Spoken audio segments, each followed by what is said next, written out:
A tornado warning remains in effect until 2:50 a.m. Central Standard Time for Central Pulaski, Phelps, Marys, Miller, Camden, Laclede, Webster, Texas, and Crawford counties.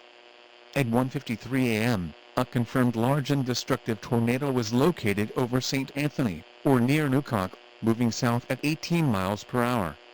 This is a tornado emergency.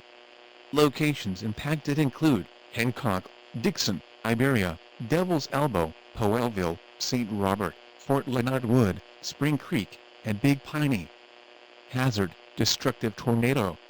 Source: Weather Spotters confirm tornado. Impact: you are in a life-threatening situation. Flying debris may be dangerous to those caught without shelter. Mobile homes will be destroyed, well-built homes and businesses will be heavily damaged, and complete destruction is possible. Take shelter immediately. Move to the basement or most interior room on the lowest most central room of a sturdy structure.